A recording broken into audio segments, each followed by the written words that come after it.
தமிழில் மிக பிரபலமான மிக முக்கியமான எழுத்தாளராக இந்த சுந்தர ராமசாமியை வந்து திருவண்ணாமலைக்கு பேச கூப்பிட்டோம். அந்த கூட்ட அரங்கே எப்படி இருக்குன்னா, மைக் இருக்காது. ஃபஸ்ட்டு ஒரு ஸ்கூல் கிரவுண்டில் எல்லாருமே சுற்றி உட்காருவோம். ஒரு 100 பேர் 150 பேர் உட்காருவோம். அவங்க வந்து ஆத்மார்த்த ரீதியாக ஒரு எழுத்தாளர் தன்னை பகிர்ந்துக்கலான்னு பேசுவோம். அப்போ சுந்தரராமசாமி ஒரு விஷயம் சொன்னார். நான் வந்து பேச்சின் மீது நம்பிக்கையற்றவன் அப்படின்னு என்னை இன்ட்ரடியூஸ் பண்ணும்போது பவா சொன்னார், ஆமாம் எனக்கு பேச்சின் மீது நம்பிக்கை இல்லை. ஏன்னா ஒரு பேச்சாளன் பேசுகிற போது எதிரில் உட்கார்ந்து கொண்டிருக்கிற இந்த பார்வையாளர்களை ஏமாற்றுவதற்கு அவன் தன்னுடைய வாய் ஜாலத்தை எப்படியெல்லாம் உபயோகிக்கிறான் என்று எனக்கு தெரியும். ஒரு எழுத்தாளன் பேசி முடித்த பின்பு அவன் பேச்சை அவனே போய் ரைட்டிங்கில் எழுதினான்னா, ஒரு A4 ஷீட் வச்சு எழுதினான்னா, பல பேச்சாளர்களுடைய பேச்சுகளினுடைய உரை வந்து வெறும் வெற்றுத்தாட்கள் தான் பிரிண்ட்டுக்கு போகும் என்று சுந்தரராமசாமி சொன்னார். அவன் ஒன்றுமே பேசியிருக்க மாட்டான். அந்த 1 மணி நேரத்தில் அவன் எதுவுமே பேசியிருக்க மாட்டான்னு சொன்னார். நான் வாழ்க்கையிலே ரொம்ப அதிர்ச்சி அடைஞ்சி அன்னைக்கு சுந்தரராமசாமியினுடைய அந்த பேச்சை போய் ராத்திரி 1:30 மணிக்கு எங்கள் வீட்டில் டேப் ரெக்கார்டர் போட்டு ஒரு வரி விடாமல் எழுதினேன். காலையில் 7-7:30 மணி ஆச்சு. நான் அதை 32 பக்கம் எழுதி முடித்தேன். அப்போ தான் எனக்கு ஒன்று தெரிஞ்சு, ஒரு புல் ஸ்டாப் கமா கூட அவர் பேசுனதுலேருந்து என்னால் எடுக்கவே முடியல. அப்போது ஒரு டெக்ஸ்ட்டை எப்படி பிரிண்ட்டுக்கு கொடுக்கணுமோ அப்படி பேசியிருக்கார். அவர் ஜோக் அடிக்கிறதுக்கு, கிண்டல் பண்ணுறதுக்கு அதெல்லாம் ஒன்றுமே இல்லை. ஒரு அவ்வளோ அழகான வீரியமான ஒரு பேச்சாளர்கள்லாம் ஒரு ரைட்டர் வந்து பேசும்போது இப்படி தான் பேசணும் என்கிற முடிவுக்கு அப்போது தான் நான் வந்தேன். அப்படின்னா அப்புறம் எல்லோரும் இங்கே வரவங்க எல்லாருமே இப்போ இந்த புக் ஃபேருக்கு வரவங்க எல்லாம் உங்களை பார்த்து, நீங்கள் எல்லாம் ஒழுங்காக படிக்கணும், புஸ்தக கண்காட்சியில் போய் நிறைய புஸ்தகங்கள் வாங்கணும் சொல்ல சொல்ல படிக்கலான்னு நினச்சிட்டு இருந்த நம்மளை கூட வெறுப்பு வரும். இவனடா நம்மளை படிக்க சொல்கிறதுன்னு. அது அப்படி வற்புறுத்தி யாரும் நம்மளை படிக்க வைக்க வேணாம். படிப்பு, வாசிப்பு என்பது ரொம்ப ரொம்ப நுட்பமான விஷயம். அதுக்குள்ளே ஒரு ஆள் போகிறது அப்படிங்கிற அந்த வாசிப்பு உலகத்தில் அப்படி போயிட்டா அது மாதிரி உன்னதமான உலகத்தில் எதுவுமே கிடையாது. ஆனால் நான் பார்க்குறேன் எவ்வளோ புத்தகங்கள் இருக்கா. அந்த இதில் என்ன புத்தகங்களை நீங்கள் தேர்வு பண்ணுங்க. நீங்கள் நம்ம இங்கே போய் நம்ம என்ன பண்ணுறோம், பணம் சம்பாதிப்பது எப்படி, நம்ம வாங்குகிற புஸ்தகமே என்னென்னா அப்பயும் பணம் சம்பாதிப்பது எப்படி, 30 நாளில் மலையாளம் கற்றுக்கொள்வது எப்படி. நான் வந்து ஒரு மலையாள பொண்ணை லவ் பண்ணி தான் கல்யாணம் பண்ணிக்கினேன். அப்போ கூட நான் மலையாளம் கற்றுக்கல. நாம் தமிழாகவே இருக்கலாம், அவங்க மலையாளமாகவே இருக்கட்டும் தான். 30 நாள்லாம் எதுவுமே கற்றுக்க முடியாது உலகத்தில். அப்படி தான் நான் வந்து உறுதியாக நம்புகிறேன். நேற்று வந்து அந்த திருப்பத்தூர் புக் ஃபேரில் பேசிட்டு வந்த பிறகு காலையில் ஃபோனை திறந்த உடனே எனக்கு ரொம்ப அதிர்ச்சிகரமான ஒரு செய்தி இருந்துச்சு. என்னென்னா, தமிழ்நாட்டில் ராஜேந்திர சோழன் என்கிற ஒரு மிக மிக முக்கியமான ஒரு எழுத்தாளர் நேற்று இரவு மரணம் அடைந்து விட்டார் என்கிற செய்தியை நான் பார்த்தேன். நம்மளை தமிழ்நாட்டினுடைய வரைபடத்தை நீங்கள் போட்டிங்கன்னா, நீங்கள் அதிர்ச்சி ஆகாமல் கேட்டிங்கன்னா நான் ஒரு விஷயம் சொல்லுவேன். செங்கல்பட்டு, திருவள்ளுவர், ராணிப்பேட்டை, வேலூர், திருவண்ணாமலை, தர்மபுரி, இந்த மாவட்டங்கள்லாம் இருக்குல்ல, இதில் வந்து ஒரு எழுத்தாளர் கூட இல்லை என்று மேப்லேருந்தே நீங்கள் பார்த்தலாம். ஒரு பெரிய ஆளுமை கூட இந்த மாவட்டங்களிலிருந்து இல்லை. எல்லா முக்கியமான எழுத்தாளர்களும் திருநெல்வேலி, தஞ்சாவூர், மதுரை இந்த பக்கங்களில் மட்டுமே இருந்திருக்கிறார்கள். அதுக்கு பூலோக ரீதியாக ஏதாவது காரணம் இருக்கிறதா என்றால் ஒவ்வொருவரும் ஒரு காரணம் சொல்லுவாங்க. தஞ்சாவூர் மாவட்டம் வந்து பயங்கர செழிப்பான மாவட்டம், அங்கே வந்து இசையும் எழுத்தும் நிறைய பேருக்கு கைவந்துச்சு. ஆனால் வடார்காடு, தென்னார்காடு, இப்போ திருவள்ளுவர் இந்த மாதிரியான மாவட்டங்கள்லாம் பயங்கர உழைப்பை செலுத்தக்கூடிய ஒரு மாவட்டம். நான் வரும்போது என் ஃப்ரெண்டுக்கிட்ட, இப்போ தான் முதல் முறையாக நான் திருவள்ளுவருக்கு வரேன் என் லைஃப்லேயே. வரும்போது என் ஃப்ரெண்டுக்கிட்ட சொன்னேன், ஏன்னா இந்த ஊரே இவ்வளோ அழுக்காக இருக்குது அப்படின்னு கேட்டேன். ஏன்னா அவ்வளோ ஃபேக்ட்ரிஸு, அவ்வளவு உழைப்பாளி மக்கள், அவ்வளவு தினந்தோறும் உழைச்சிட்டு போய் வீட்டில் சாப்பிட்ற மக்கள் இருக்கிற ஒரு இடம் வந்து இவ்வளவு அழுக்காகத்தான் இருக்கும். ஆனால் இவ்வளவு உழைப்பை செலுத்துகிற ஒரு மனிதர்களிடமிருந்து ஒரு பேர் இலக்கியங்கள் பிறந்திருக்க வேண்டும், பிறக்கலை. நாம் வந்து நிறைய பெருமிதங்கள் நமக்கு இருப்பதாக எனக்கெல்லாம் இந்த திருநெல்வேலிக்காரங்களை பார்த்தாவே பிடிக்காது. அவங்க வந்து அது காரணம்னா அவங்கக்கிட்ட நிறைய பெருமிதங்கள் இருக்கிறதா சொல்லுவாங்க. டிஸ்ட்ரிக்ட் ரீதியான பிரச்சனைகள்லாம் ஒன்றும் இல்லை. எங்ககிட்ட தான் புதுமை பித்தன் இருந்தார், எங்ககிட்ட தான் வண்ணதாசன் இருக்கார், எங்ககிட்ட தான் கலாப்பிரியா இருக்கார் சொல்லிக்கினே இருப்பாங்க. அப்போ எனக்கு நமக்கு ஆட்டோமேட்டிக்காக ஒரு கோபம் வரும், எங்ககிட்ட ஒருத்தருமே இல்லையாடா அப்படின்னு ஒரு கோபம் வரும். ஆனால் நம்ம நான் சொன்ன இவ்வளவு மாவட்டங்களுக்கும் சேர்த்து நேற்று இரவு இறந்து போன ராஜேந்திர சோழன் என்கிற அந்த ஒரே ஒரு எழுத்தாளனை இவர்கள் அவ்வளவு பேருக்கு முன்னாடி என்னால் காட்ட முடியும். அவ்வளவு பிரமாதமான ஒரு எழுத்தாளன் தான் ராஜேந்திர சோழன். ஒருவேளை இந்த புத்தக கண்காட்சியில் அவருடைய 8 கதைகள் என்கிற ஒரு சின்ன புத்தகம் மட்டும்தான் இன்றைக்கு நான் வர்றதுக்கு கொஞ்சம் லேட்டானது காரணம் வந்து ஹிந்துக்கு வந்து அவரை பற்றி நான் ஒரு கட்டுரை எழுதி கொடுத்துட்டு வந்தேன். நாளை காலையில் அந்த கட்டுரை பிரசுரமாகும். அதில் எழுதின எல்லாருமே என்ன எழுதியிருக்காங்கன்னா, அவர் ஒரு 25-30 புத்தகங்கள் எழுதியிருக்கிறார். எந்த புத்தகங்களையும் யாருமே கோட் பண்ணவே இல்லை. ஒரே ஒரு புத்தகம் 8 கதைகள் என்கிற அந்த சின்ன புத்தகத்தை மட்டும்தான் எல்லாரும் மறுபடியும் சொல்கிறாங்க. ஏன்னா அந்த 8 கதைகளில் ராஜேந்திர சோழன் நான் சொன்ன இந்த 6-7 டிஸ்ட்ரிக்டில் இருக்கிற மனிதர்களுடைய ஒட்டுமொத்தமான வாழ்க்கையை ஒட்டுமொத்தமாக அந்த 8 கதைகளில் கொடுத்துட்டார். மாஸ்டர், ஒரு பெரிய மாஸ்டரால் தான் அப்படி கொடுக்க முடியும். ராஜேந்திர சோழன் அந்த 8 கதைகளிலேயே இவ்வளவு பெரிய ஒரு வாழ்வு அனுபவத்தை கொடுத்து விட்டார். நண்பர்களே, அந்த கதைகள் எழுதப்பட்டு 40 வருஷம் இருக்கலாம். இன்றைக்கு 20 வயசில் 18 வயசில் நம்முடைய பிள்ளைகள், நம்முடைய பேர குழந்தைகள் வந்து படிக்க ஆரம்பித்தால் அந்த 8 கதைகளை எடுத்து நீங்கள் அவங்களுக்கு கொடுத்தீங்கன்னா அவர்கள் படிக்கிற போது நம்ம தாத்தா பாட்டி எப்படி இருந்தாங்க, நம்முடைய நிலப்பரப்பு எப்படி இருந்துச்சு, என்ன மாதிரியான விவசாயங்கள் நடந்துச்சு, கிராமங்களில் நம்முடைய வாழ்க்கை எப்படி இருந்துச்சு, எல்லாவற்றையும் நீங்கள் அதிலிருந்து தெரிந்து கொள்ளலாம். உதாரணத்துக்கு எங்கள் அப்பா வந்து வாத்தியார், எங்கள் அம்மா வந்து டீச்சர் கிடையாது. எங்கள் அம்மா வந்து சுத்தமாக 1வது 2வது கூட படிக்கலை. ஆனால் எங்கள் அம்மாவை வந்து எங்கள் ஊரில் இருக்கிற எல்லாருமே டீச்சர்னா கூப்பிடுவாங்க, டீச்சர் அம்மான்னு கூப்பிடுவாங்க. உங்களுக்கு தெரியும், வாத்தியார் பொண்டாட்டியை டீச்சர்னு கூப்பிடுவாங்க. உண்மையிலே நாங்கள் ஒரு வீட்டில் குடும்பம் இருந்தோம் வாடகைக்கு. அந்த வீட்டில் இருக்கிற டீச்சர் வந்து உண்மையான டீச்சர், எங்கள் அம்மா மாதிரி போலியான டீச்சர் கிடையாது. அந்த அம்மா வந்து எல்லோரும் எங்கள் அம்மாவை டீச்சர்னு கூப்பிடுவாங்க. அந்த அம்மாவை பார்த்தாங்கன்னா என்ன ஆயா என்ன பாட்டின்னு கூப்பிடுவாங்க. அதனால் எங்களை வீட்டை காலி பண்ண சொல்லிட்டாங்க. நான் கஷ்டப்பட்டு பிடி படித்தேன், என்னை யாருமே டீச்சர்னு கூப்பிட மாட்டுறாங்க, உன்னை தான் கூப்பிட்றாங்க, நீ வீட்டை காலி பண்ணு அப்படின்ட்டாங்க. நான் எதுக்கு சொல்கிறேன்னா, நம்முடைய கிராமிய வாழ்க்கைக்கு இதில் ஒட்டுமொத்தமாக நம்ம எல்லாருமே அந்த வாழ்க்கை முறையை இழந்துட்டோம். நான் பல இடங்களில் சொல்லியிருக்கிறேன். நான் 7வது படிக்கும்போது எங்கள் வீட்டில் வந்து எங்கள் அப்பா வாத்தியார் கம் வார்டன் ஒரு ஸ்கூலுக்கு எங்கள் அப்பா. அப்புறம் அவர் காங்கிரஸ் தியாகி, கதர் சட்டை தான் போடுவார். அப்படியே நேர்மை ஒழுக்கம் அதனுடைய உச்சம் எங்கள் அப்பா. எங்கள் அம்மாவும் கிட்டத்தட்ட அப்படி தானே இருக்கணும், அப்படி தான் இருப்பாங்க. ஒரு நாள் நான் 7வது படிக்கும்போது ஸ்கூலுக்கு போகிறேன். வழியில் ஒரு சின்ன ஆறு இருக்குது, தரைப்பாலம் நிரம்பி ஓடுது. பயங்கர ஜாலியாகிடும் எங்களுக்கு. மழை பெஞ்சுன்னா லீவ் விட்ருவாங்க. மறுபடியும் வீட்டுக்கு வந்தேன். எங்கள் வீடு வந்து எப்பயுமே மூடி இருக்காது, கதவு மூடி இருக்காது, திறந்தே இருக்கும். அன்றைக்கி மழை பெய்யுது, எங்கள் வீடு மட்டும் உள்ளே மூடி இருந்துச்சு. நான் போய் கதவை தட்டுறேன்.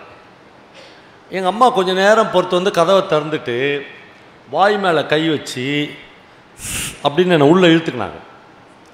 எனக்கு இது எல்லாமே புதுசாக இருந்துச்சு. எங்கள் அம்மா அப்படிலாம் இருக்க மாட்டாங்க, வீடு எப்பயுமே திறந்துருக்கும், யார் வேணாலும் எங்கள் வீட்டுக்கு வரலாம்.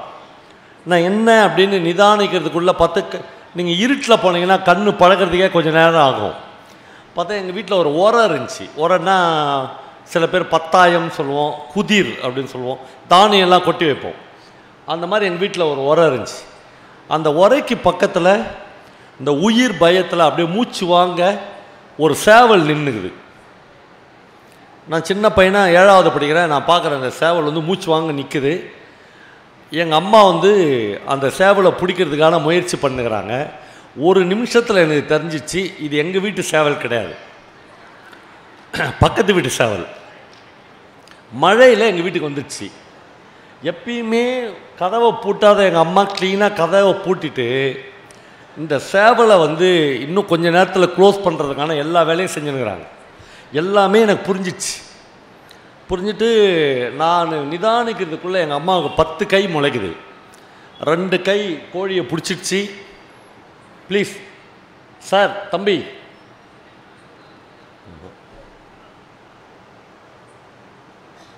ஓகே ஓகே ஓகே, ஒன்றும் இல்லை. இந்த கதைகள் வந்து ரொம்ப நுட்பமான விஷயங்களை சொல்லக்கூடியதாகுதா, அதில் யாராவது பேசுகிற எங்கேயோ ஒரு இடத்துல அந்த நூல் அருந்துடும், அவ்வளோதான். இப்போ கோழி மூச்சு வாங்கிட்டு இருந்துச்சா, எங்கள் அம்மாவுக்கு 10 கை முளைச்சிச்சா, ஒரு கை வந்து சரசரன்னு கோழி கழுத்தை அறுத்துச்சு, இன்னொரு கை வந்து சுடுதண்ணி வச்சிச்சு, இன்னொரு கை கோழியை போட்டு அமுக்கி கடகடன்னு ரக்கையை பிச்சிச்சு. டக்குன்னு எங்கள் அம்மா வந்து வீட்டுக்குள்ளே அந்த இவ்வளோ பெரிய கடபாரை எடுத்து வீட்டிலேயே தரையை தோண்டி அந்த ரக்கையெல்லாம் போட்டு மறைச்சி சாணி போட்டு மொழிவிட்டாங்க. எந்த தடையும் இல்லை, எந்த சிபிஐ வந்தால் கூட கண்டுபிடிக்க முடியாது. எல்லாம் பர்ஃபெக்டாக முடிஞ்சிச்சு. ஒரு 5 நிமிஷத்தில் நான் பார்க்குற கோழி குழம்பு கொதிக்குது. ஆமாம், எனக்கு திக்குன்னு பக்கத்து வீட்டு கோழியை எங்கள் அம்மா வந்து என்னை அப்பப்போ வேறு திரும்பி பார்த்துக்கிறாங்க, கை காமிக்கிறாங்க. யார்ட்டையும் சொல்லாதன்னு அர்த்தம். எனக்கு யாரை பற்றியும் பயம் இல்லை. இன்னும் கொஞ்சம் நேரத்தில் காங்கிரஸ் தியாகி எங்கள் வீட்டுக்கு வந்துடுவார், எங்கள் அப்பா ஸ்கூல்லேருந்து. எங்கள் அம்மா வந்து அவரை எப்படி சமாளிக்க போகிறாங்கன்னு தான் எனக்கு ரொம்ப பயமாக இருந்துச்சு. அப்புறம் கரெக்டாக 1 மணிக்கு எங்கள் அப்பா வந்தார். வந்தவுடனே எங்கள் அம்மா வந்து சாதம்லாம் போட்டு கோழி குழம்பு வச்சோடனே, எங்கள் அப்பா எப்பயுமே கறி சாப்பிடும்போது மூக்கை உறிஞ்சி சாப்பிடுவார். எனக்கு சாப்பிடவே முடியல. நான் வந்து நேரடியாக எல்லாத்தையும் பார்த்துட்டேன். நேரடி சாட்சி நான் தான். எங்கள் அப்பா பிரமாதமாக சாப்பிட்றாரு. பிரமாதமாக இருக்குது கோழிக்கறி குழம்பு அப்படி. ஏன்னா அப்போலாம் பிராய்லர் கோழியே கிடையாது, கோழின்னா நாட்டுக்கோழி தான். எல்லாம் சாப்பிட்டு முடிச்சிட்டோடனே எங்கள் அம்மா வந்து சாப்பிட்டு ஒழுங்கு மரியாதையாக தூங்குன்றாங்க. என்ன தூக்கமே வரல, இவ்வளோ பெரிய குற்றத்தை பார்த்துட்டு எப்படா தூங்குறது அப்படின்னு பேசாமல் படுத்துருந்தேன். 5 மணிக்கு என்னை எழுப்பி டீ கொடுத்தாங்க. அப்படியே திகில் அடைஞ்ச மாதிரி அந்த ஒரு கொலையை நேரடியாக பார்த்த பயம் இருந்துச்சு எனக்கு. அப்புறம் கொஞ்ச நேரத்தில் இதான் கதையினுடைய கிளைமாக்ஸ். இந்த கோழிக்கார அக்கா எங்கள் வீட்டுக்கு வராங்க, பக்கத்து வீடு அவங்க. ஆனால் எங்கள் அம்மா அவங்கள கூப்பிட்டு என்ன மணிமா அப்படின்னு கேட்குறாங்க. ஒன்றும் இல்லை வாதேட்டமா, எங்கள் சேவலை காணா அப்படின்றாங்க. நான் வந்து அப்படியே ஹார்ட்டில் கை வச்சுக்கிறேன், சின்ன பையனா. அப்படியே மாட்ட போகிறாங்க இப்போ எங்கள் அம்மான்னு. எங்கள் அம்மா சொல்கிறாங்க, மழையில் இங்கே தான் எங்கன்னா இருக்கும், அது வந்துடும் போ அப்படின்றாங்க. இது வரலாம் கதையே இல்லை. நான் எப்போ திரும்ப இதை கதையாக எழுதணும்னு முடிவு பண்ணேன். அந்த அக்கா வீட்டுக்கு போகிறாங்க. மரண தைரியம் எங்கள் அம்மாவுக்கு. போகிறவங்கள எங்கள் அம்மா கூப்பிட்றாங்க, மணிமா அங்கே வா அப்படின்னு கூப்பிட்றாங்க. அந்த அக்கா வந்த உடனே 2 தோசை போட்டு, எங்கள் வீட்லேயும் நீ கோழிக்கறி குழம்பு தான், எங்கள் வீட்லேயும் இன்றைக்கி கோழிக்கறி குழம்பு தான், உட்காந்து 2 தோசை சாப்பிட்டு போ அப்படின்னு அவங்க கோழியே குழம்பு வச்சு அவங்களுக்கு கொடுத்தாங்க. அந்த மணிமாக்கா சாப்பிட்டு, உலகத்தில் உன்ன மாதிரி கோழி குழம்பு வைக்கிறதுக்கு வேற ஒருத்தர் பிறந்து வரணும் வாத்தியாரம்மா அப்படின்னு சொல்லிட்டாங்க. அப்போது எனக்கு தோணுச்சு, இது வந்து திருடு தானே, பக்கத்து வீட்டிலேருந்து ஒரு கோழியை சுவீகரித்த திருடு தானே. ஆனால் என்னை கேட்டிங்கன்னா இது திருடு இல்லை அப்படின்னு நான் சொல்வேன். இதெல்லாம் இல்லைன்னா மனித வாழ்க்கை சுவாரஸ்யமே இல்லாத போயிடும். நான் இந்த கதையை சொன்ன பிறகு நீங்கள் நம்ப மாட்டீங்க, இந்த கதையை நான் எழுதினேன் ஆனந்த விகடன்லேயே, இந்தியா டுடேவில் இந்த கதை வந்துச்சு. அப்புறம் இந்த கதையை சொன்ன பிறகு என்கிட்ட தனித்தனியாகவும் எஸ்எம்எஸ்லேயும் வாட்ஸ்அப்லேயும் ஒரு 200 பேராச்சும் அவங்க அம்மா கோழி திருடின கதையெல்லாம் எனக்கு சொல்லியிருக்காங்க. அப்போ எல்லா இடத்துலையுமே இந்த கொடுக்கல் வாங்கல் நடந்துக்குது சார். ஆனால் எங்கள் வீட்டில் கூட அதை விட அது சத்தியமாக நான் சொல்கிறது உண்மைங்க, போய் கிடையாது. எங்கள் வீட்டுக்கு எதிரில் ஒரு பையன் இருக்கான், இப்போ இங்கிலீஷ் ப்ரொஃபஸராக இருக்கிறான் ஒரு காலேஜில். அவன் சொன்னான், பவனா உங்கள் வீட்டு கோழியே 2 நாங்கள் அடிச்சுக்கிறோம், நானும் எங்கள் அம்மா அது மாதிரினா. அப்போ இது எல்லாமே நடந்திருக்கு லைஃப்பில்.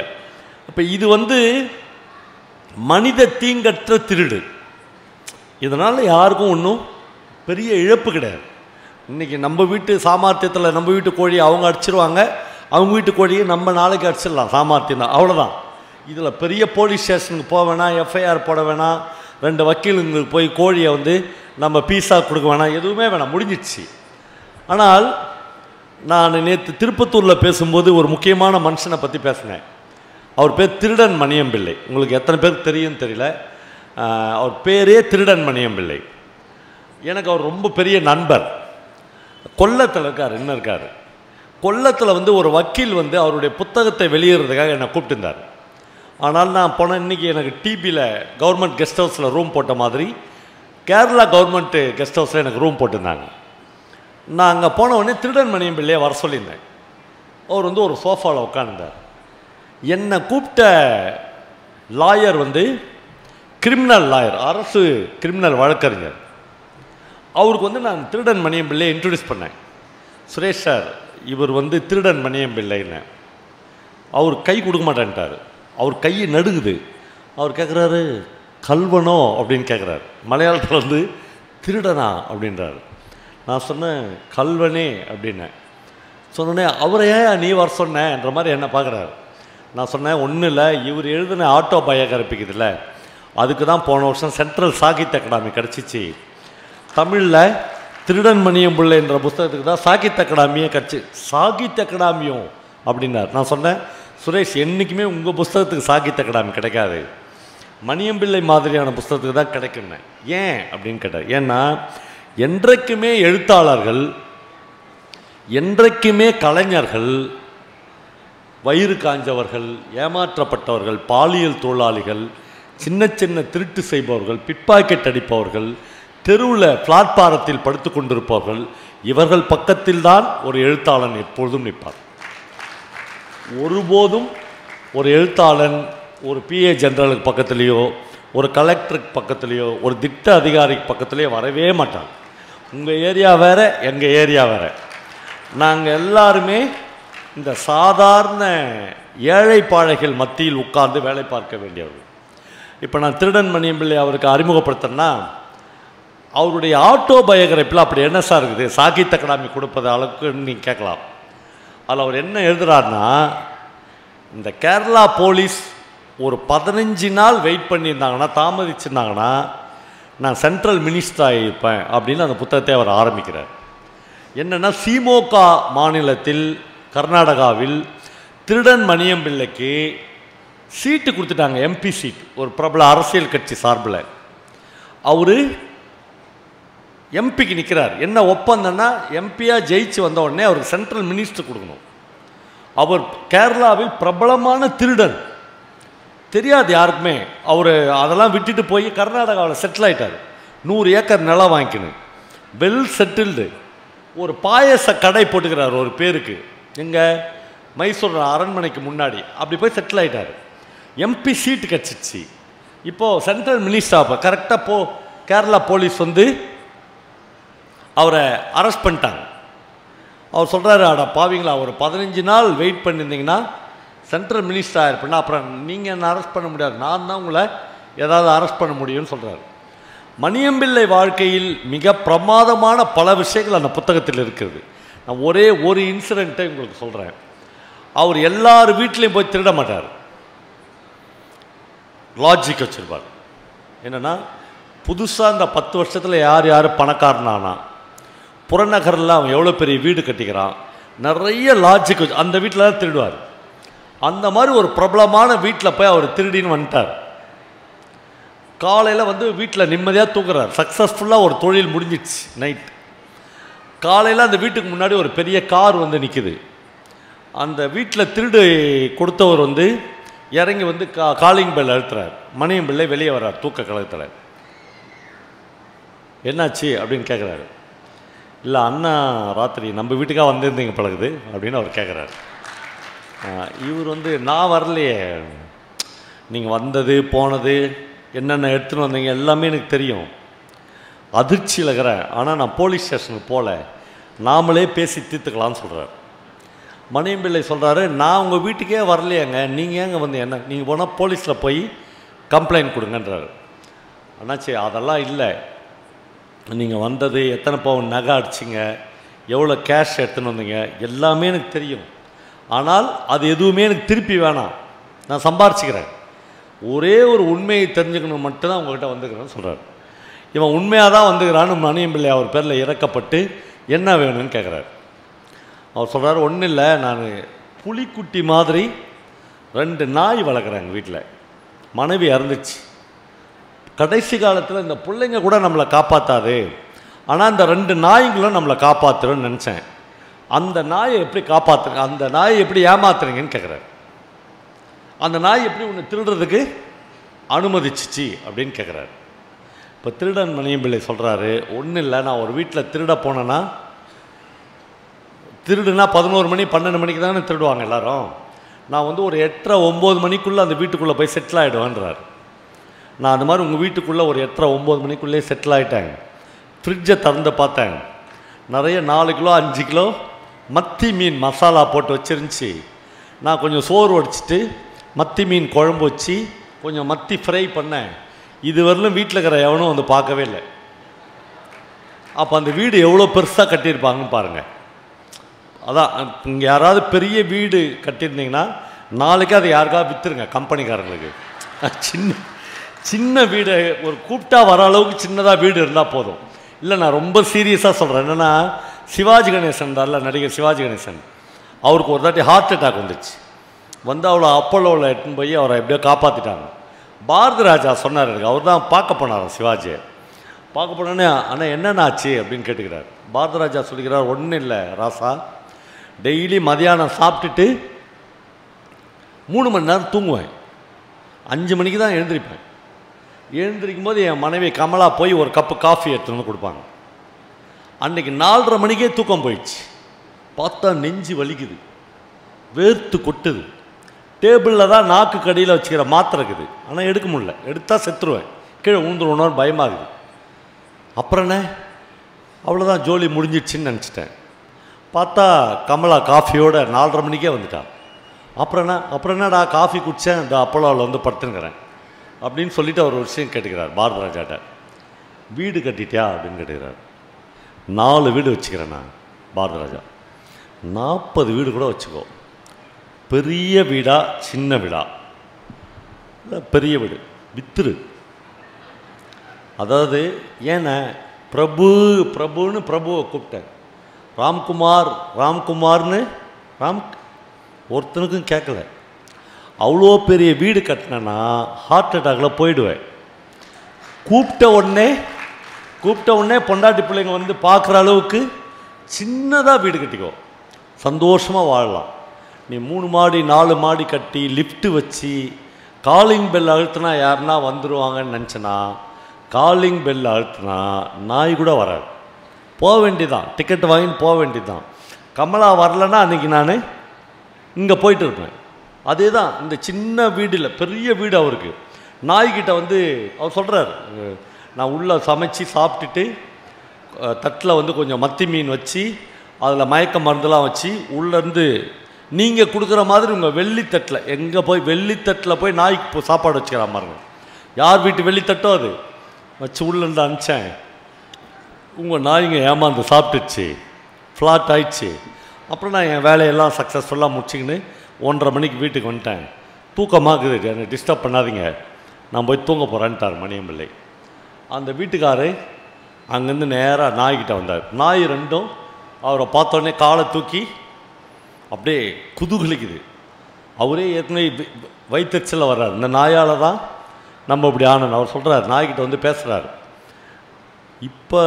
இப்போ விசுவாசத்தை காட்டின்னு தான் பிரயோஜனம், கேவலம் இப்படி 4 மத்தி மீனுக்கு சோரம் போயிட்டீங்களேன்றார் நாயை.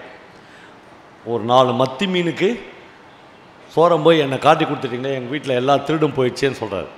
நண்பர்களே, அந்த புத்தகத்தின் பிரமாதமான ஒரு ஏரியா இருக்குது. அது என்னென்னா, இவர் அப்படி சொல்கிறார்ல, அந்த செகண்ட் அந்த 2 நாயும் சாப்பிட்றத நிறுத்திடுச்சு. 6வது நாள் ஒரு நாய் செத்து போச்சு, 8வது நாள் இன்னொரு நாயும் செத்து போச்சு.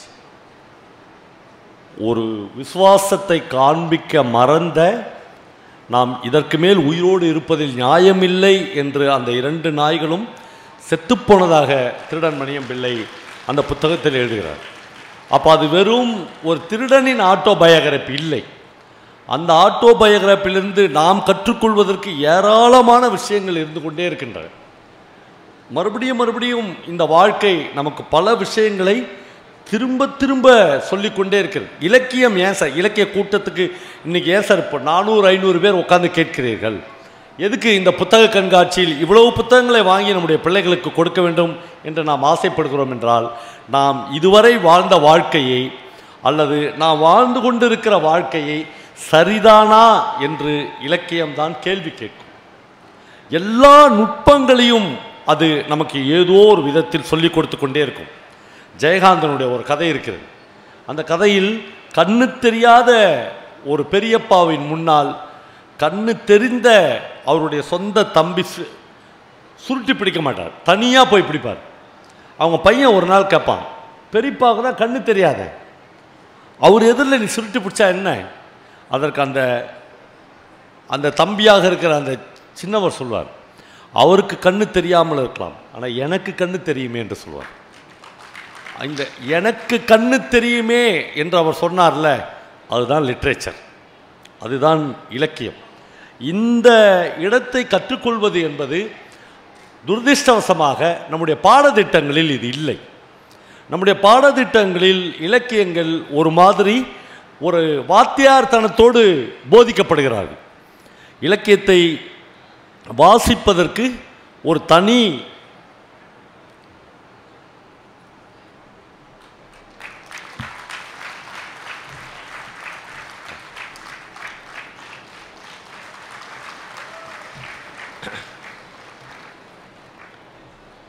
இலக்கியத்தை வாசிப்பதற்கு ஒரு தனி மனநிலை தேவைப்படுகிறது.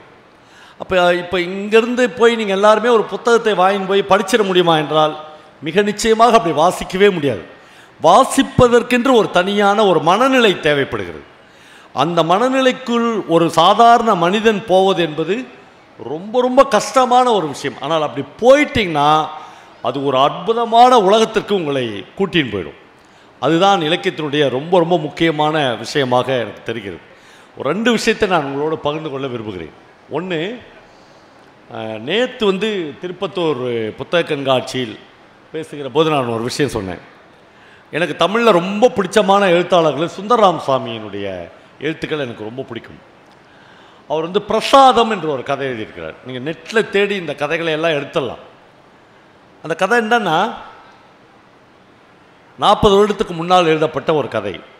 காலையில் ஒரு போலீஸ்காரன் வீட்டில் எழுந்திருக்கும் போதே அவனுடைய பொண்ணுக்கு பிறந்த நாள்னு ஒய்ஃப் சொல்லும், இன்றைக்கி நம்ம பாப்பாவுக்கு பிறந்த நாள், வருகிற போது சும்மா வராதையா, டெய்லி கை வீசின்னு வர மாதிரி ஒரு 50 ரூபாயாச்சும் தேத்தின்னு வா, ஒரு கவுன் வாங்கி போடணும் பிள்ளைக்குன்னு சொல்லுவாங்க.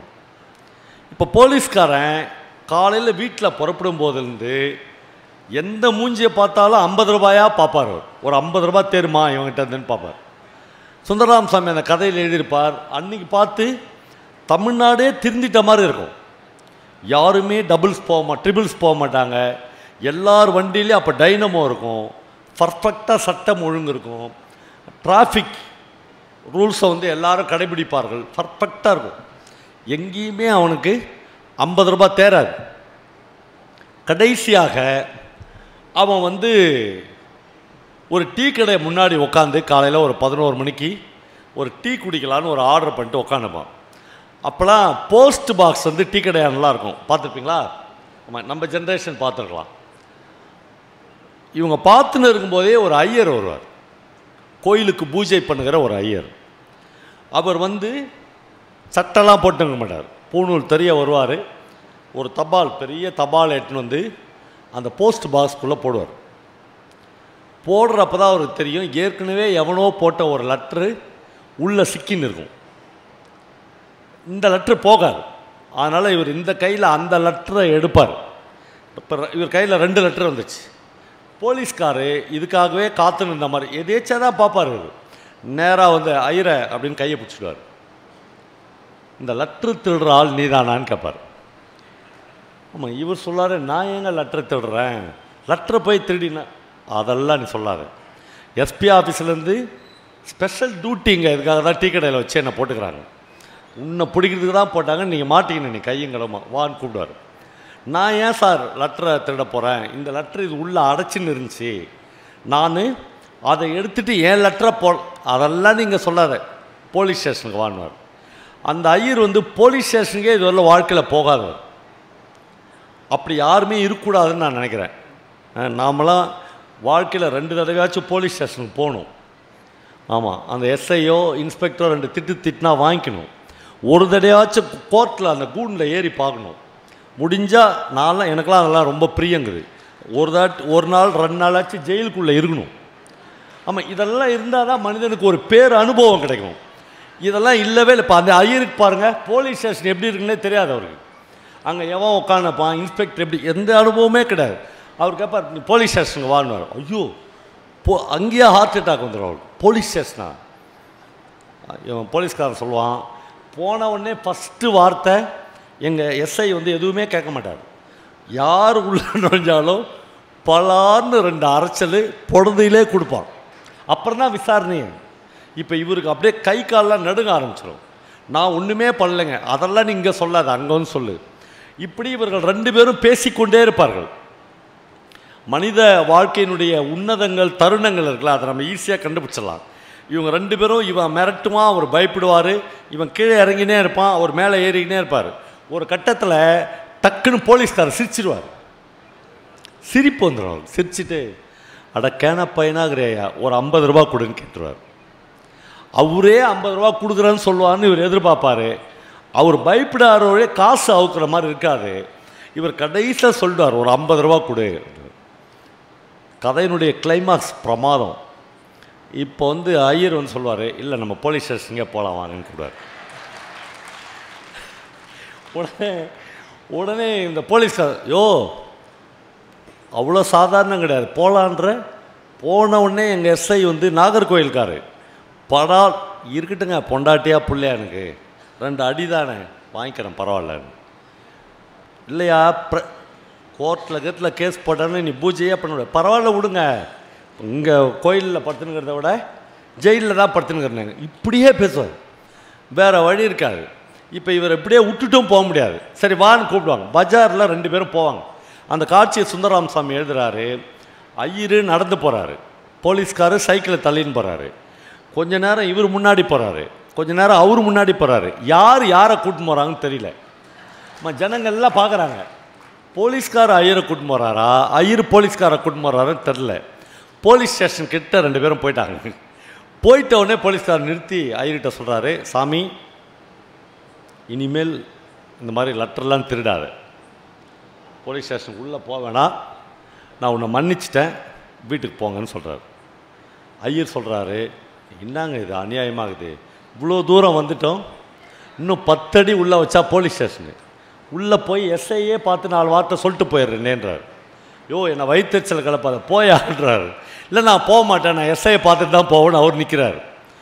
மறுபடியும் ஒரு பிரச்சனை வரும்போது, பிரமாதமான மனிதர்களுக்குள்ளாக நாம் தெரிந்து கொள்ள வேண்டிய மனித நேயத்தை பற்றி சுந்தரராமசாமியுடைய அற்புதமான வரிகளில் அந்த இடத்தில் வெளிப்படுது. டக்குன்னு அந்த போலீஸ்கார் சொல்கிறார், யோ வயிற்றுச்சல் கலப்பாதையா போயா, என் பொண்ணுக்கு இன்றைக்கி பிறந்த நாள், காலையில் புறப்படும் போதே என் மனைவி ஒரு 50 ரூபாய் யார்த்தையா தேத்தின்னு வா அப்படின்னு சொன்னான். போயும் உன் மூஞ்சில் முழிச்சேன் நான், அதனால்தான் நான் இவ்வளோ பேசுகிறேன், உனக்கு புரியலையா என்று சொல்லுகிறார்.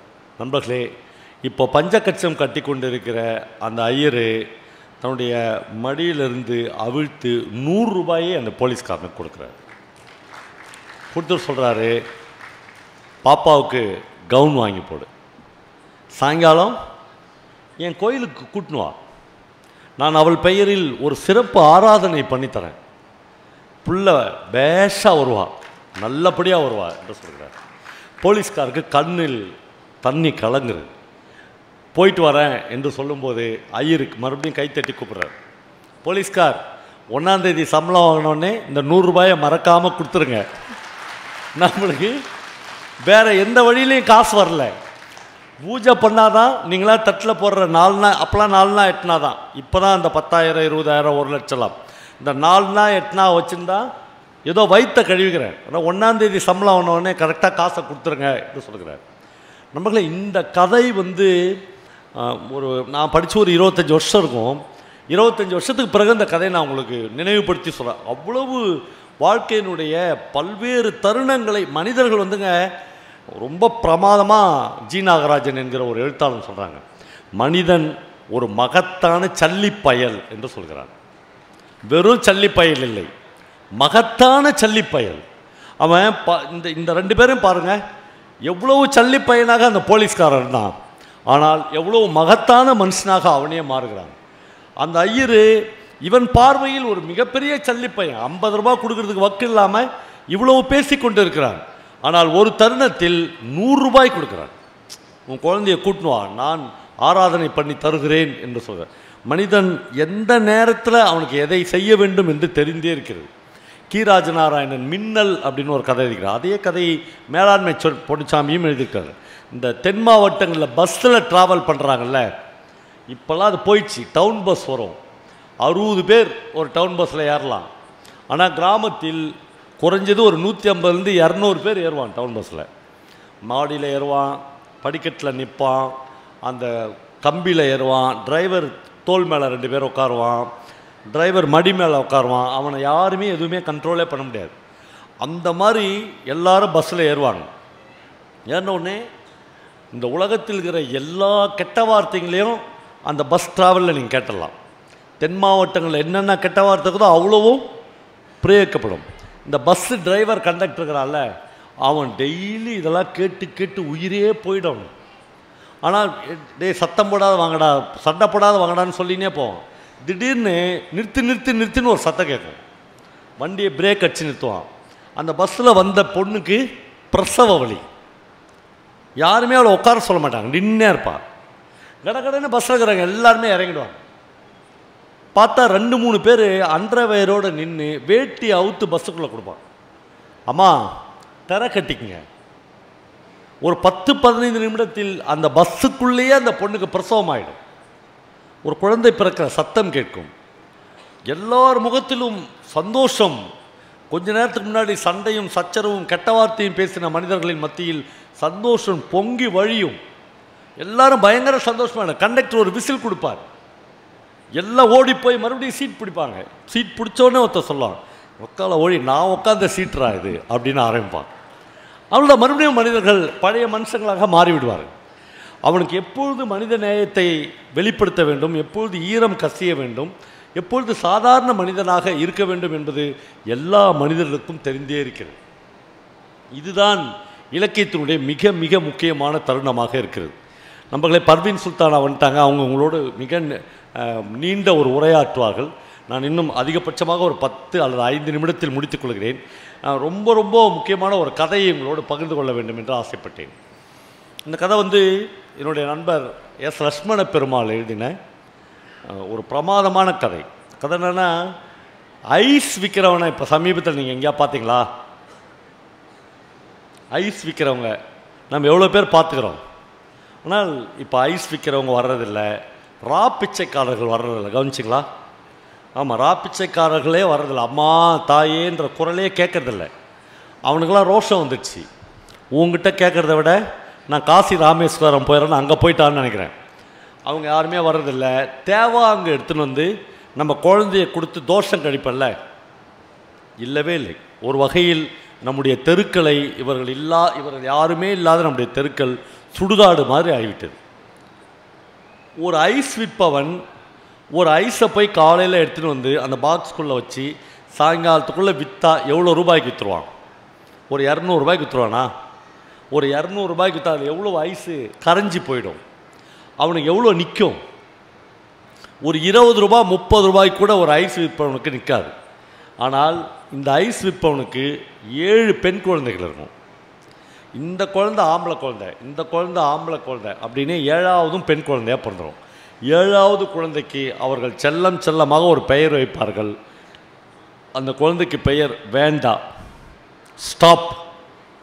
நம்ம குழந்தைக்கு பேரே வேண்டாம், வேணான்னு சொல்கிறேன். இன்னமும் கடவுளே பார்த்து கொடுக்குற மாதிரி அந்த குழந்தைக்கு அவன் வேண்டான்னு பேர் வைப்பான். ரொம்ப துக்கம் தாழ்னா நம்ம ஆள் கோயிலுக்கு போவான். நம்ம ஃபெயிலியர் ஆகிட்டு இருக்கும்போதே இவன் இருக்கன்குடி மாரியம்மன் கோயிலுக்கு போவான். அப்புறம் ரொம்ப அதிகமான பிரியம் வந்துடுச்சுன்னா கடவுள்கிட்ட நேரடியாக பேசுவான். நம்ம ஆள் இவன் போய் இருக்கன்குடி மாரியம்மன்கிட்ட பேசுவான். உனக்கும் எனக்கு என்ன பிரச்சனை? 7 பொம்பளை கிழந்தை கேட்டேன் நான், சாப்பாட்டுக்கு வழி இல்லாத துடிக்கிறேன், நீ மாட்டுன்னு ஒரு பொன் குழந்தையாக கொடுத்துருக்கிற, எப்படி வளர்க்குறது? எல்லாம் பேசி முடிச்சுட்டு, இனியாச்சும் கொஞ்சம் கருணை காட்டு, இனியாச்சும் எனக்கு ஏதாவது கொஞ்சம் ஈரம் காட்டு அப்படின்னு கடவுள்கிட்ட பேசிட்டு மாரியம்மன்ட்ட பேசிட்டு ஊருக்கு திரும்பி வரான். சாயங்காலம் 7 மணி ஆக போகுது.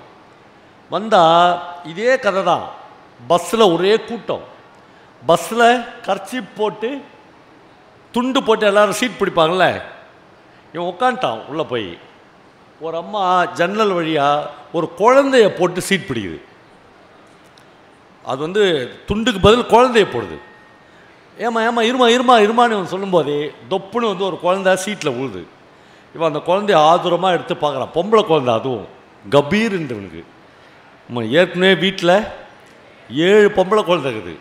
8வது பொம்பளை குழந்தை பத்திரமா வச்சுன்னு உட்காந்துக்கிறான். இப்போ அந்த பின்னாடி வந்து அந்த அம்மா நல்ல தாய் கொடுத்தவங்க. பஸ்ஸு புறப்படுறதுல அந்த அம்மா வரல.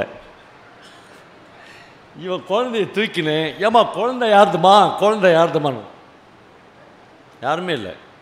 கண்டக்டரும் டிரைவரும் பஸ் ஸ்டாண்டையோ குழந்தைய வச்சுக்கின்னு யாருன்னு கீழே இறங்கு, யாருன்னு பார்த்து கொடுத்துட்டு வாடான்றாங்க. ஐயோ சத்தியமாக உள்ளே உட்காந்து யாரோ ஒரு பொம்னாட்டி குழந்தைய கொடுத்துச்சு, நான் யார்தோன்னு வாங்கினேன், மேலே ஏறி வரவே இல்லை. ஒரு அம்மா சொல்லுது, புரியலையா அவனுக்கு? புரியல பாட்டி, இருக்கன்குடி மாரியாத்தாலே வந்து அவன் குழந்தைய எடுத்து கொடுத்துட்டு உன்னை சோதிக்கிறாடா. இதுக்கு மேலே சோதிக்கிறதுக்கு என்ன பாட்டிக்குது என்கிட்ட? ஐஸ் பெட்டியே காலி ஆயிடுச்சு, இதுக்கு மேலே சோதிச்சு நான் என்ன தான் ஆக போகிறேன் பாட்டி? வேறு வழி இல்லை. இவன் இறங்கி மறுபடியும் இருக்கன்குடி மாரியம்மன் கோயிலுக்கு போகிறேன். யாருமே இல்லை. 7 மணிக்கு காலி ஆயிடுச்சு, எல்லாருமே போயிட்டாங்க. தனியாக இவனும் மாரியம்மனுங்கிறாங்க. குழந்தைய போய் மறுபடியும் படுக்க வச்சிடறான். படுக்க வச்சுட்டு இப்போ திருப்தி அவனுக்கு என்ன தான் நினச்சிருக்கிறோம்? நீ சோதிக்கிறதுக்கு வேறு ஆளே இல்லையா? எவ்வளோ பேர் இருக்கிறான் தமிழ்நாட்டில், எவ்வளோ அரசியல்வாதிகிறான், எவ்வளோ பியூரோக்ரசி. எங்கிட்ட தானே இவ்வளோ விளையாட்டு எல்லாம் விட்டுட்டு குழந்தைய அப்படியே விட்டுட்டு இவன் மட்டும் தனியாக வரான். திரும்பி பார்க்குறான், 4-5 நாய் இங்கே ஓடுது குழந்தைய கவருது. உடனே இவன் ஓடி போய் குழந்தைய தூக்கிறான். கடைசி பஸ் பிடிச்சி வீட்டுக்கு இரவு 11 மணிக்கு வரான். பொண்டாட்டி கதவை திறக்கிறான். சாத்தூரில் திறந்து பார்க்குறான், ஒரு பொம்பளை குழந்தையோடு இவன் நின்றுக்கிறான். என்ன யாருன்னு கேட்குறான். இவனுக்கு எப்படி சொல்கிறதுனே தெரில.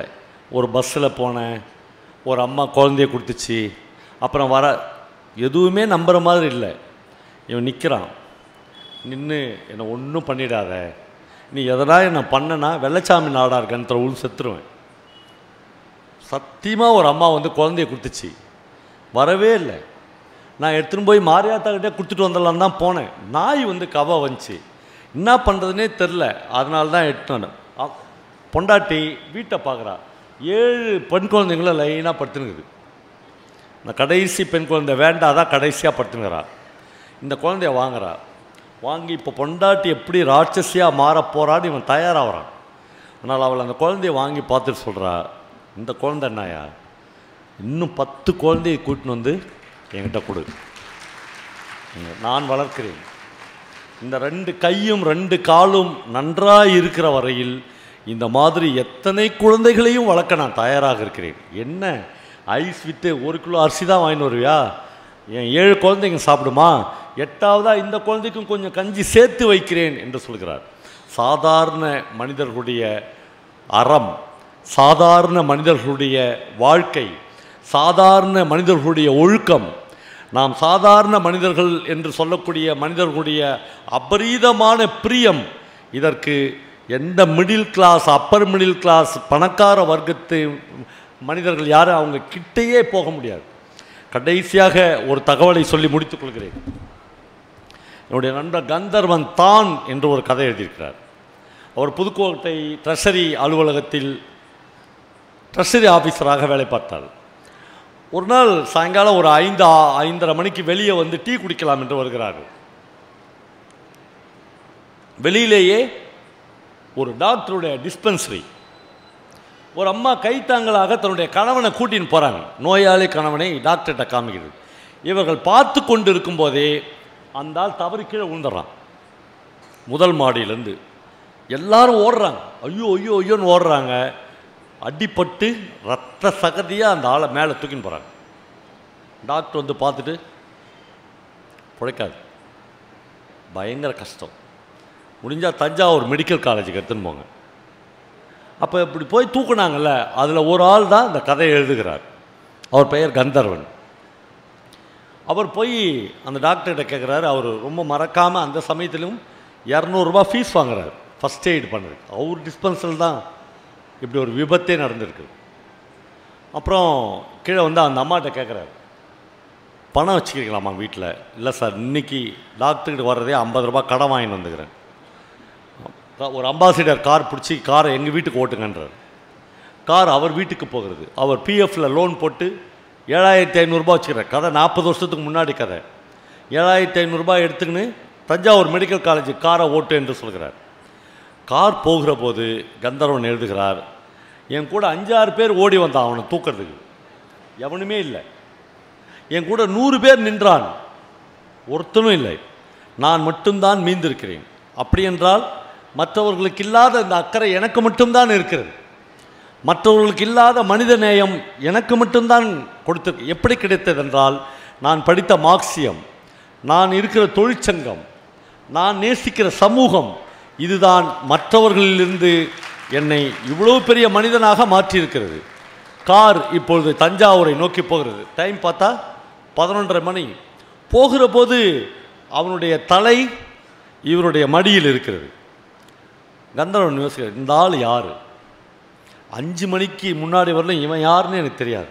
இவன் என்ன ஜாதி, இவன் என்ன மதம், இவன் பேர் என்ன, எதுவுமே எனக்கு தெரியாது. ஆனால் இவனுடைய தலை என்னுடைய மடியில் இருக்கிறது. நான் எவ்வளோ உன்னதமான மனிதனாக இருக்கிறேன். ஒருத்தனுக்கு கூட இவ்வளோ மனித நேயம் இந்த ஊரிலேயே இல்லை என்னை தவிர. நான் குழந்தையிலிருந்து புத்தகங்கள் படித்திருக்கிறேன். நான் குழந்தையிலிருந்து மார்க்சியத்தை நேசிக்கிறேன். அதனால்தான் எனக்கு இவ்வளோ மனித நேயம் இருக்கிறது. இப்பொழுது இரவு 1 மணிக்கு இந்த மனுஷனை கூட்டின்னு போய் கவர்மெண்ட் ஹாஸ்பிட்டலில் சேர்க்கிறார்கள். டாக்டர் வந்து வெளியே கேட்குறாரு, இந்த அடிப்பட்ட ஆளுக்கும் உங்களுக்கு என்ன சம்மந்தம்னு கேட்குறாரு. ஒரு சம்மந்தமும் இல்லை. அவர் சொல்ல, பிளட்டு ரொம்ப போயிடுச்சு, ரத்தம் கொடுக்குறீங்களா என்று கேட்குறாரு. இவர் போய் படுத்துன்னு சொல்கிறாரு, என் உடம்புலேருந்து எவ்வளோ ரத்தத்தை உரிய முடியுமோ உறிஞ்சிக்குங்கன்னு சொல்ல, எடுத்துக்கன்னு சொல்ல, உறிஞ்சிக்குங்க என்று சொல்கிறார். 3வது தடவை அவருக்கு அந்த தான் என்கிற ஒரு நினைவு வருகிறது. யார் இவன்? இவனுக்கும் எனக்கும் என்ன உறவு? ரத்தத்தை உறிஞ்சிக்குங்கன்னு நான் ஏன் சொல்கிறேன்? ஏன்னா நான் சாதாரண ஆள் கிடையாது, நான் வேற. எல்லாம் முடிந்து விட்டது. நண்பர்களே, இந்த கதை உலகில் எழுதப்பட்ட மிக உன்னதமான கதைகளில் ஒன்றாக நான் எப்பொழுதுமே கருதுவேன். எல்லாம் முடிஞ்சு காலையில் 3 மணிக்கு வெளியில் வருகிறான். எல்லா கவர்மெண்ட் ஆஸ்பத்திரிக்கு முன்னால், இதோ திருத்தணி உங்கள் ஊர் கவர்மெண்ட் ஆஸ்பத்திரிக்கு முன்னால் கூட பாலித்தீன் ஷீட் போட்டு பழம் விற்பவர்களை நீங்கள் பார்க்கலாம். அவர்கள் நம்மை பொறுத்தவரையிலும் அன்சீயபிள் பர்சன்ஸ். நாம் பார்க்கக்கூட மாட்டோம் அவர்களை, நின்று அவர்களோடு பேசினது கூட இல்லை. அப்படி ஒருவனை போய் 3 மணிக்கு இந்த ஆள் எழுப்புறான்.